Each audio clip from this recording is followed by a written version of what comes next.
My daughter, Charlotte, had finished her elementary school entrance exams, and all that was left was to wait for the results. Nervously, I checked the results website. Hurry, hurry. Urged Charlotte as I faced the screen. Then, scrolling through the page, I found Charlotte's exam number and name. She had passed. Passed? Yay, yay, yay! We both jumped for joy, shouting with excitement. I quickly sent a message to my husband, Matthew, to tell him the results. Surely, he would be happy too.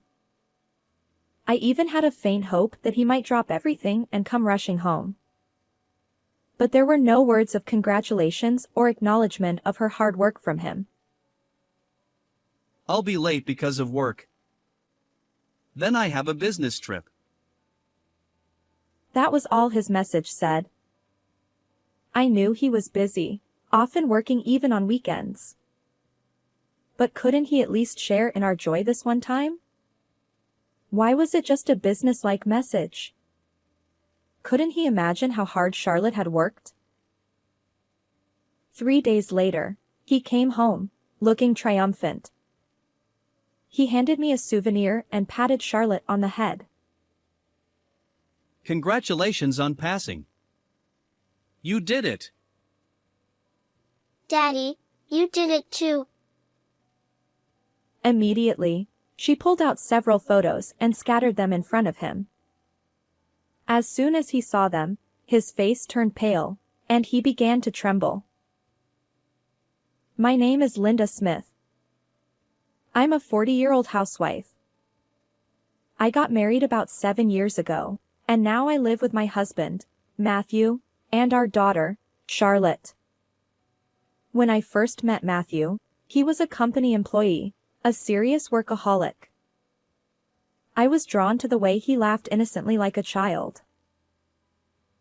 Currently, he has taken over his father James's company and is working hard as the president. He leaves the house early in the morning and usually doesn't come back until after midnight. Being a president is really busy. I muttered to myself while waiting for him in the dark living room. I had imagined that he just sat at a desk approving documents, but apparently, that's not the case. Because he is so dedicated to his work, he leaves all the housework and childcare to me.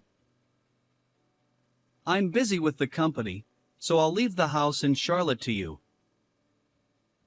No matter what I consult him about, he always ends the conversation with that. Of course, he doesn't do anything on his days off either. He spends the whole day lounging on the sofa, fiddling with his smartphone. Sometimes, he scatters magazines and comics around and takes naps. Could you at least play with Charlotte a little? I said in exasperation, and Matthew got angry. I'm always tense and working hard. At least let me spend my days off as I please. It's a line that doesn't sound like it came from a father. He doesn't do any housework or take care of Charlotte. His attitude of thinking that it's enough just to work left me speechless. Charlotte had just started kindergarten, but her uniqueness stood out right away. When the teacher spoke to her, she seemed distracted, and it was hard to tell if she was listening or not. She disliked playing in the mud and even hit a friend who invited her to join. During group activities, she often played alone instead of joining the circle. When she quietly read picture books, she would look at the same book all day and wouldn't lend it to her friends. Every time I picked her up from kindergarten, the teacher would tell me something new that surprised me. The homeroom teacher suggested that she might not be adjusting to the environment. Maybe she didn't know how to interact with her new friends yet. Although she's an only child, she can have normal conversations at home and doesn't seem to struggle with communication. She seemed to play normally at the local park. What's going on with Charlotte?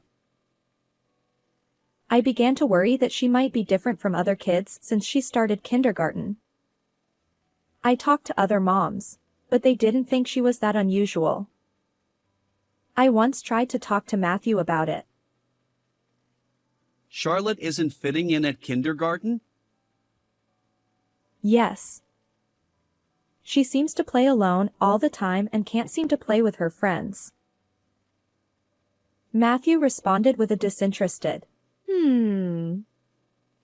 The homeroom teacher suggested that she might have a developmental disorder and that we should get her checked. As soon as he heard the words developmental disorder, he looked puzzled. What? Isn't that when you can't keep track of time or forget things a lot? Charlotte isn't like that. Stop with the developmental disorder stuff. It's embarrassing. He laughed through his nose. Even after that, whenever I brought up Charlotte, he would always laugh it off and dismiss my concerns. If you just discipline her properly, that wouldn't happen. Do your job right. He would end the conversation like that. Despite my repeated attempts to discuss Charlotte's behavior at kindergarten, he gradually started claiming he had work even on his days off and would go out. It felt like I was raising Charlotte all by myself, and the sense of loneliness kept growing. Mommy, Mommy. Cheer up. Here's a flower. Charlotte said, handing me a dandelion with an innocent smile on our way back from kindergarten. The flower, firmly held in her small hand, swayed adorably. Thank you. Mommy is so happy, I said, hugging Charlotte, not wanting to show her my worried face. Despite feeling lonely, I never lost hope. Although Charlotte is still a child, I decided to see her as an individual different from myself, without trying to fit her into a mold. Not everyone is the same, and there are differences in personality and sensitivity. I decided to accept that Charlotte might just be a little different from other kids. Perhaps this unique sensitivity is only temporary, and she might become more typical as she grows. She's only 5, and she'll keep changing for the better, I quietly reassured myself. One day, I was called by the kindergarten teacher. I assumed it was another trouble with friends. Sighing, I drove to the kindergarten. By this time, such calls had become a daily occurrence, and I had grown accustomed to them, for better or worse. The familiarity was frightening, and I found myself oddly excited, wondering what they would say this time. When I arrived at the staff room, the homeroom teacher and the principal came to escort me to the meeting room. As soon as we sat down, the principal said, "Please have Charlotte take an intelligence test." I was so surprised that I was left speechless.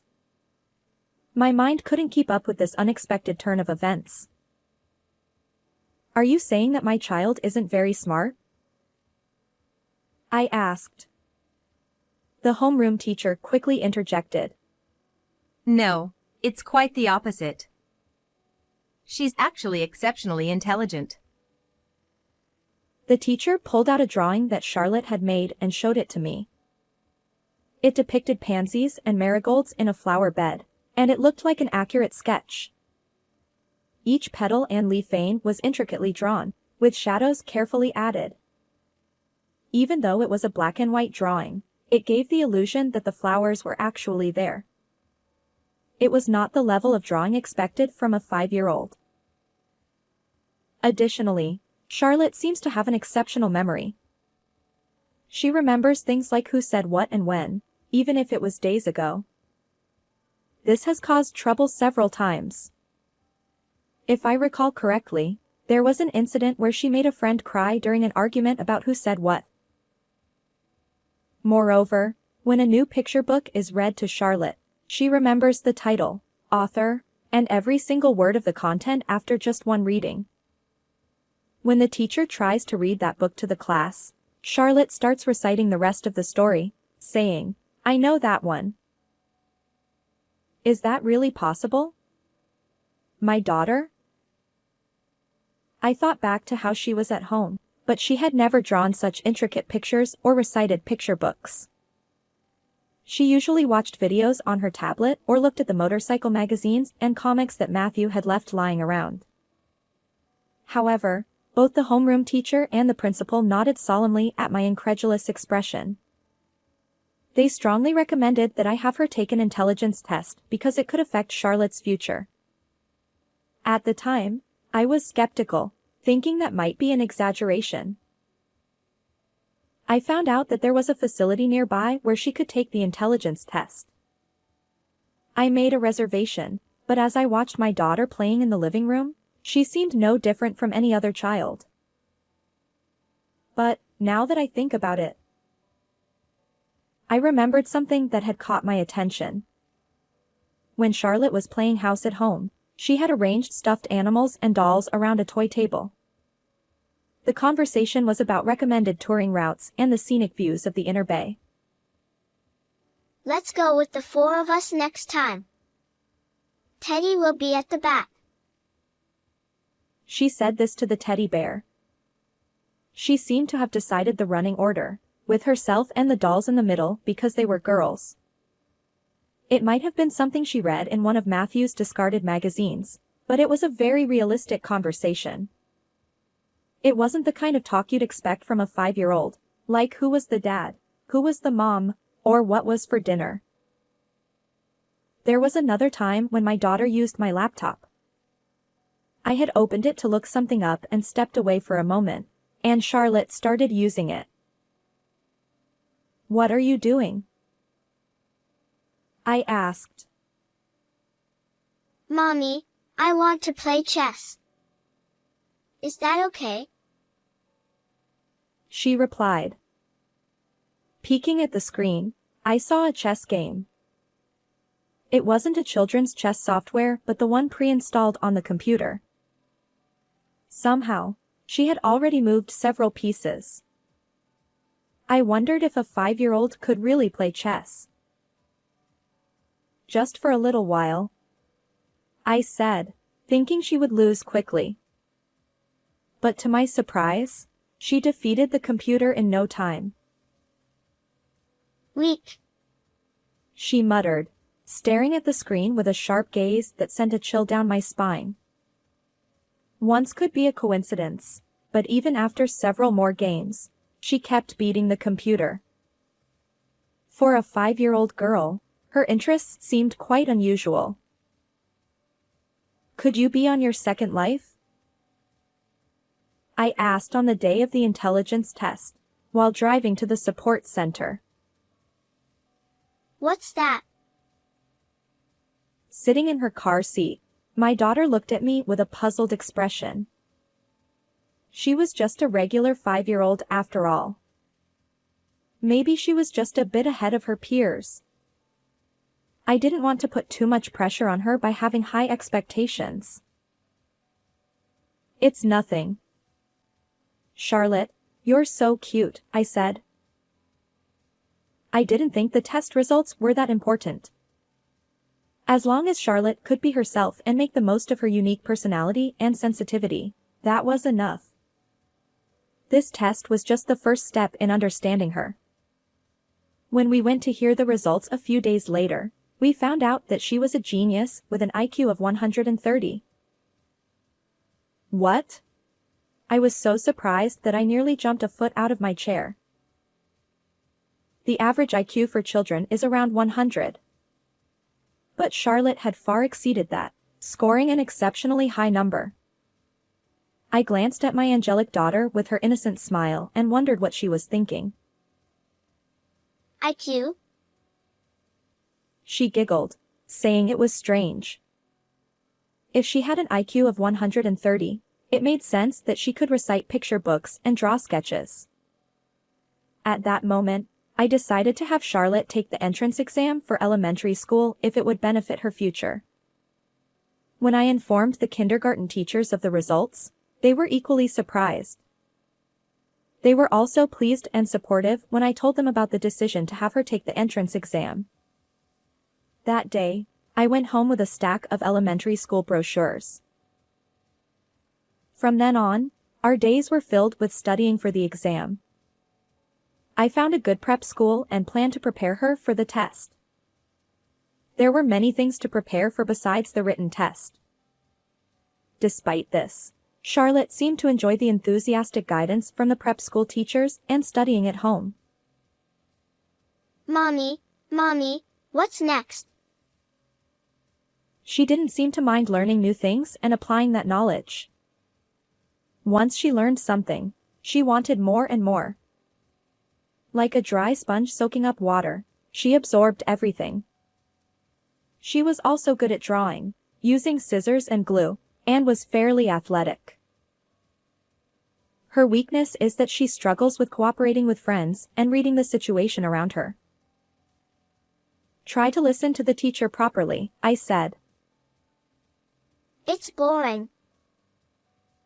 The teacher tells you what everyone will do next.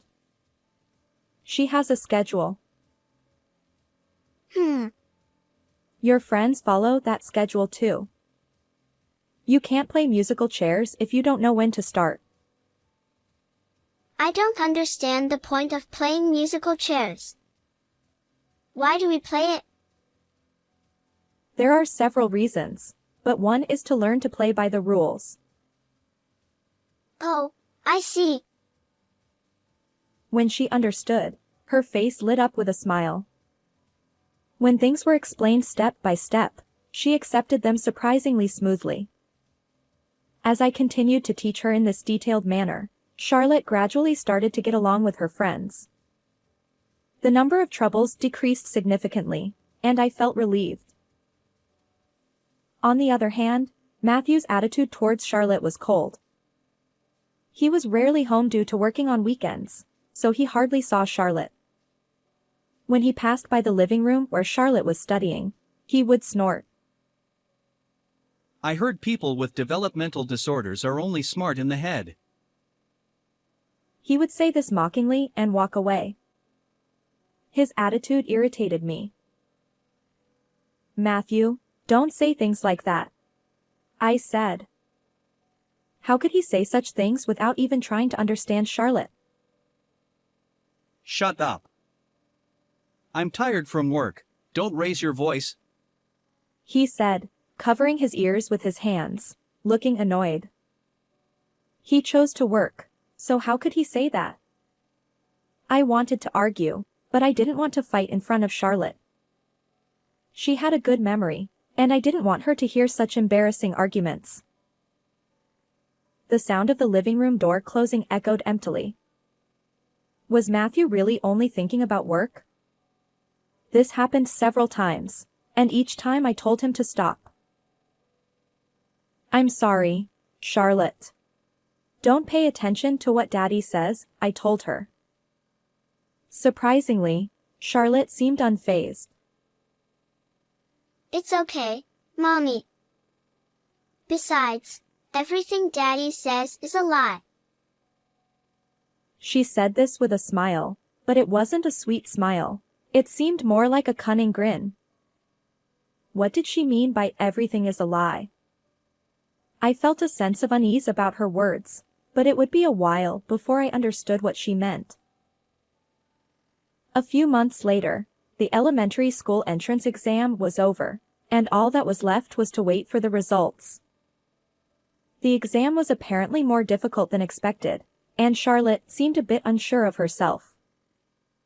She was quite tired and spent a lot of time watching videos absent-mindedly. However, after a week, she started drawing those intricate pictures on large sheets of paper again. She seemed to enjoy drawing, just as she did during her exam preparation. Every day, she would come home and draw, and the number of her drawings kept increasing. Then, the day of the exam results arrived. Nervously, I checked the results website. Mommy, is it there? Is it not? Just a moment, I said, facing the screen while Charlotte urged me to hurry. Scrolling through the page, I found Charlotte's exam number and name. She had passed. Congratulations, Charlotte. You passed. You passed. Passed? Yay, yay, yay! We both jumped for joy, shouting with excitement. Given how difficult she found the exam, this success must have been especially meaningful for her.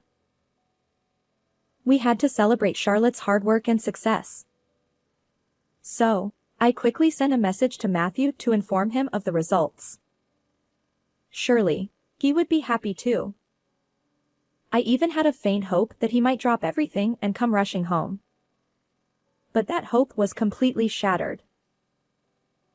I'll be late because of work, and then I have a business trip. That was all his message said. There were no words of congratulations or acknowledgement of her hard work.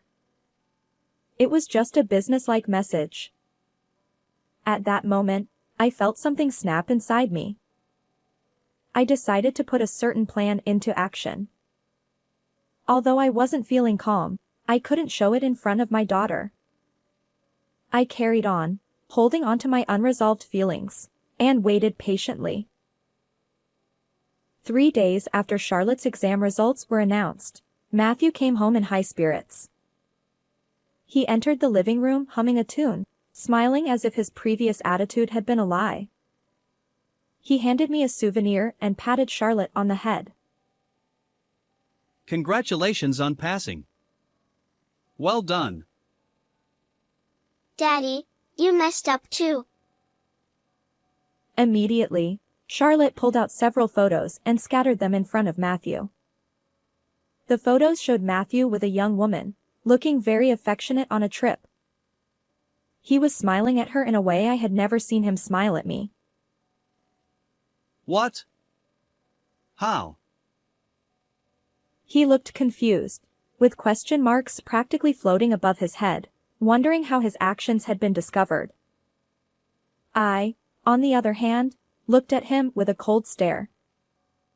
Suppressing my boiling anger, I began to explain without raising my voice. Actually, Charlotte had a photographic memory, the ability to instantly remember what she saw. Her kindergarten teacher had mentioned that her memory was exceptionally good, and it was due to this ability. During Charlotte's exam preparation, Matthew was sitting on the sofa, facing away from the dining table, looking at his messages. From her vantage point at the table, Charlotte could see the contents of the messages. That's how I found out from Charlotte, I explained. Charlotte had memorized the details of when and where the trip would take place and told me the next morning. Hey, Daddy is going on a trip. What? He was supposed to inform me whenever he went on a business trip, but he hadn't said a word.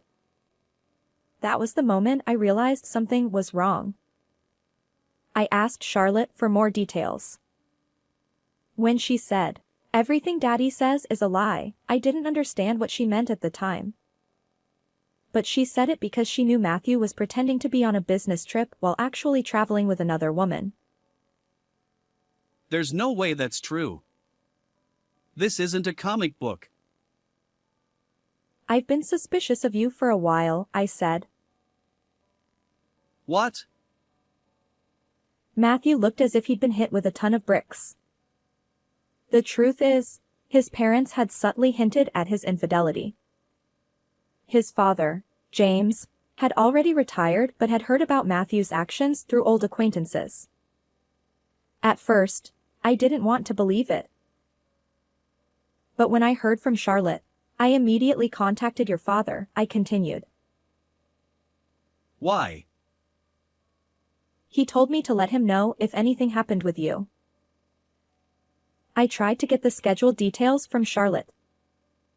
Although she couldn't read difficult words like place names or hotel names yet, she could remember what she saw on the screen and draw it on paper. You mean you had her draw the screen from memory? Exactly. Among the many sheets of paper Charlotte had drawn on, there it was. She had drawn Matthew's smartphone screen across several sheets.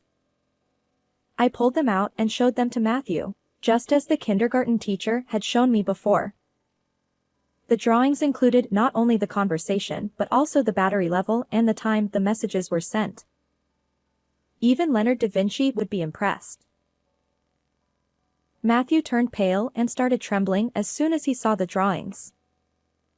I took photos of these drawings and sent them to James, informing him of Matthew's schedule.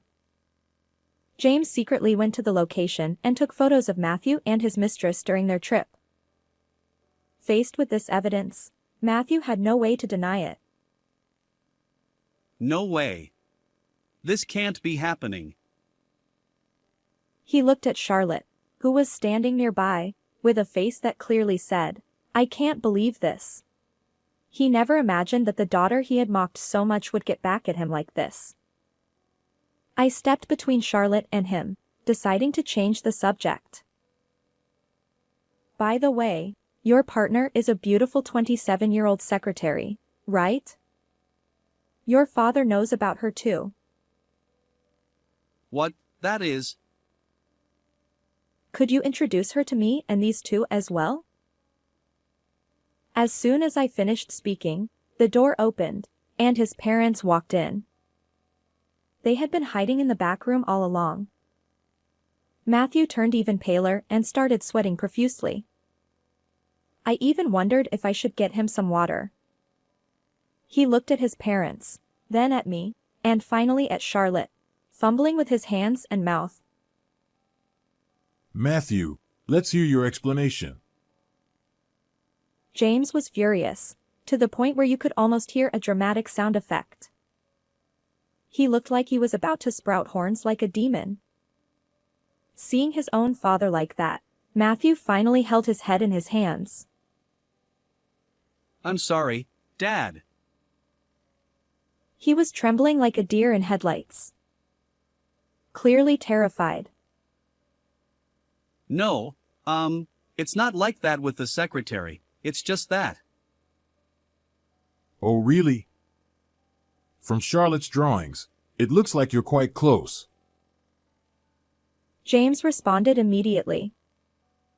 The messages were filled with heart emojis, far from typical business communication. No, it was just for fun. She asked me to do it, and I couldn't refuse. "So you were just following the secretary's orders?" But, I thought it was necessary for smooth communication with my subordinates. "What smooth communication are you talking about?" It was like a thunderbolt had struck. Taking this as a cue, my mother-in-law took Charlotte to the back room. Then, a fierce lecture rained down on Matthew for about 2 hours. Shouts of, "What are you doing with a wife and child?" echoed through the room. "A man who neglects his family cannot be trusted to lead a company." James declared that Matthew would be removed from his position as president and disowned. "You are no longer welcome in the Smith household." No, this is too much. "You should realize the gravity of what you've done." James glared at Matthew, silencing him. From that day on, Matthew's attitude towards Charlotte and me changed drastically. He started buying cakes and flowers and eagerly helping with household chores, as if trying to win my favor. However, I had already made up my mind. "I'm divorcing you," I said. After Charlotte went to bed, I spread out the prepared documents and handed Matthew a pen. "Sign here." Matthew, looking nervous and sweating, tried to persuade me. I was wrong. Please, don't divorce me. I'll work hard to find a job. "I can't agree to that." I firmly pushed the pen towards him again, urging him to sign. After hesitating, Matthew took the pen from my hand and signed the papers. Of course, I will also be claiming alimony and child support. Make sure you find a proper job, I said coldly. Matthew hung his head in defeat. After that, I heard from James that Matthew was no longer the president and was now unemployed. He was starting to look for a new job. The beautiful secretary he had been seeing broke up with him as soon as he resigned. It seemed she lost interest once he no longer had the title of president. Having lost his job, his family, and his mistress, he ended up living in a shabby apartment. The house we had been living in was in his parents' name, so Matthew was effectively kicked out and had to pack up and leave. It was almost refreshing to think that I wouldn't have to hear his mocking words anymore. The divorce papers were accepted by the court, and my ties with Matthew were officially severed. However, I still keep in touch with my in-laws. After Matthew left, James came to visit. I apologize for my son's rude behavior. He apologized deeply, holding a box of expensive sweets, which made me feel apologetic. It's okay, really. Please don't worry about it. As a way to make amends, feel free to use this house as you like, for Charlotte's sake as well. Really, is that okay? I had been thinking about where Charlotte and I would live. This house was conveniently located near the elementary school she was supposed to attend. It felt like a stroke of luck. James even said we didn't need to pay rent, but I declined that offer. After discussing it, Charlotte and I decided to rent the house, and we continued to see my in-laws frequently. Charlotte seemed to be very fond of James, always sticking close to him. When she drew a portrait of him for his birthday, James was moved to tears. My daughter is now in elementary school and attends every day with great enthusiasm. At first, I was worried about whether she would fit in at school. However, once school started, Charlotte seemed to feel comfortable and was living her days freely. She even draws pictures in her sketchbook during breaks and shows them to her friends. I'm going to be Picasso when I grow up. What? Picasso? Picasso is often called the greatest artist of the 20th century. I'm going to art school. She said this with a serious face while working on her drawings in the living room. She had already created hundreds of drawings. Considering art school entrance exams is quite early for an elementary school student. However, she might actually skip grades and become an art student. When I told my in-laws about this, they responded positively, saying they would support her. When she was in kindergarten, Charlotte had trouble fitting in with her friends and faced many challenges. It was a tough time, but it turned out that Charlotte was simply a gifted child. Once we realized this, she was able to overcome the elementary school entrance exam and now has a goal of attending art school. This is a significant change.